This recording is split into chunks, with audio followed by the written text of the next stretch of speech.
এখানে এখানে 17টি মশলার সমন্বয়ে একটি শাহী মাংসের মশলা করতেছি। একই মশলায় সব ধরনের রান্না করা সম্ভব।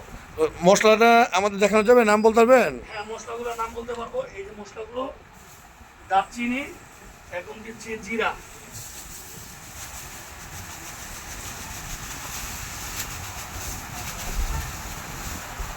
তারপরে দিচ্ছি রাঁধুনি,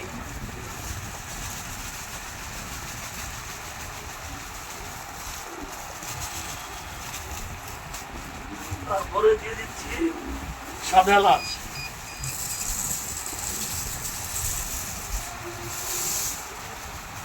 তারপরে দিব জায়ফল, একেবারে ফ্রেশ হ্যাঁ, অনেক সুন্দর তো, জামরুল ফ্রেশ জায়ফল। জাম্বু জায়ফল। আচ্ছা আচ্ছা, এরপর ওইটা কি ভাই, জৈতি?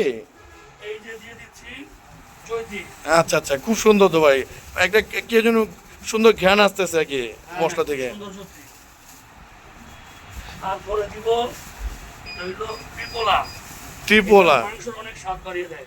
আচ্ছা আচ্ছা, এই যে এই কত সুন্দর ফ্রেশ মশলাগুলো। তারপরে দিয়ে দিচ্ছি সাদা গোলমরিচ। সাদা গোলমরিচ। আচ্ছা আচ্ছা, ফ্রেশ তো মশলাগুলো, অনেক সুন্দর ফ্রেশ।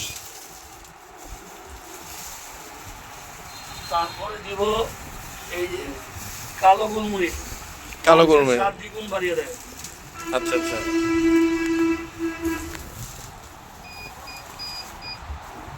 তারপরে দিব এই যে কালো এলাচ, কালো এলাচ। যেটা দিয়ে বলি আমরা যে কালো ভুনা তৈরি হয়। আচ্ছা আচ্ছা, কালো এলাচ তাও তো এই মশলাতে কালো ভুনা তৈরি করা সম্ভব। সম্ভব।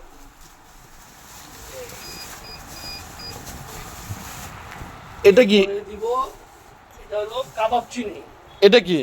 এটা চৌত্রি, দারচিনি, যেগুলো কত ফ্রেশ। আচ্ছা আচ্ছা, এগুলো একেবারে ফ্রেশ। এই যে হলো কাবাব চিনি। কাবাব চিনি। আচ্ছা আচ্ছা, তারপরে এই যে আমরা যেটা বলি স্টার মশলা, এই যে স্টার মশলা একেবারে ফ্রেশ।